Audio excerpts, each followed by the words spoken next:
এই জন্য আরও দুইটা আছে, ফাঁকাটা ছড়াই দিছে। এর একটা কারণ হয়েছিল কি, ছোট থাকা অবস্থায় বেমারে আক্রান্ত হয়েছিল, শরীরে মানে ভিটামিনের অভাব হয়েছিল। ভিটামিনের অভাবের জন্য আমরা তো বুঝি নাই কোনো কিছু, নতুন অবস্থা ফাঁকা সারিতে থাকছে।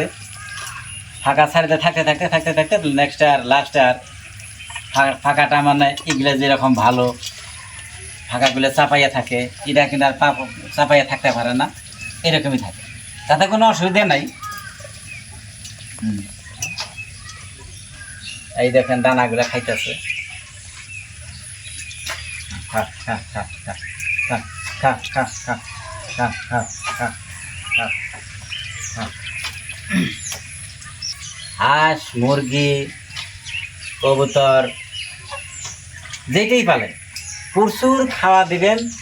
আপনার হাঁস, মুরগির, কবুতরের বেমারটা বহুত সেভ হবো। যত ভালো ভালো খাবার দেবেন ততই কিন্তু বেমার কম হবে। এই এ কথা হয়েছে। হ্যাঁ হ্যাঁ হ্যাঁ হ্যাঁ।